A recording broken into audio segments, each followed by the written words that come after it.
والدین عظیم محسن،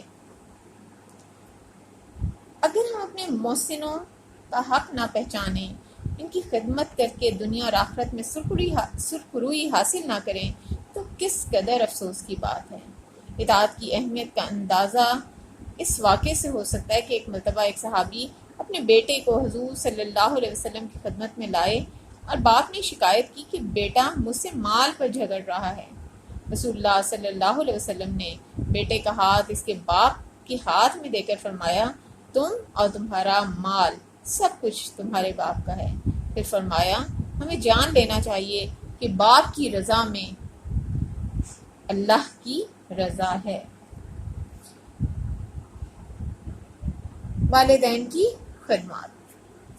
والدین ہم بیٹا جب سے پیدا ہوئے ہیں اس وقت سے لے کر آج تک، یا جب تک ہم زندہ رہتے ہیں زندگی کے مختلف ادوار میں، جیسے بچپن، جوانی، بڑھاپا، اور اس وقت جب آپ پیدا ہوئے اور آپ ہل بھی نہیں سکتے تھے، ان تمام ادوار میں، ان تمام ادوار زندگی میں ان کی خدمات بے مثل ہیں۔ اور والدین بچپن میں بھی آپ کا خیال رکھتے ہیں، جوانی میں بھی، اور شادی کے بعد بھی آپ کے مسائل کو حل کرنے میں لگے رہتے ہیں۔ والدین ہی ہیں جنہوں نے ہمیں پیدا کیا، پالا پوسا، جوان کیا، ہماری تعلیم و تربیت میں کوئی دقیقہ نہیں اٹھا رکھا اور اپنی بساط سے بڑھ کر ہمارے لیے سب کچھ کیا۔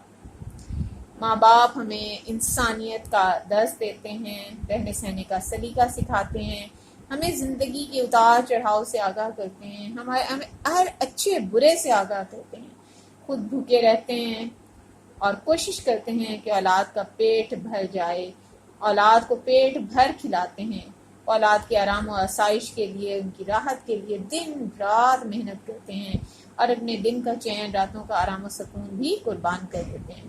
والدین کے اولاد پر اس قدر احسانات ہیں کہ اگر وہ شب و روز ان خدمات کے لیے اپنے آپ کو وقف کر دیں پھر بھی ان کی گراں قدر احسانات کا حق ادا نہیں کر سکتے۔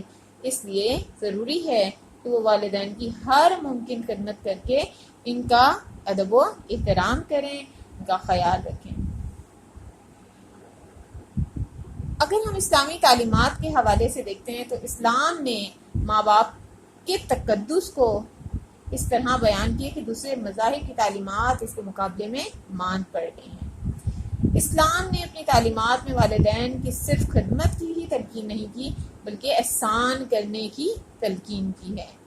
شاعر نے کیا خوب کہا ہے، اس جلتی دھوپ میں گھنے سایہ دار پیڑ، میں اپنی زندگی انہیں دے دوں جو بن پڑے۔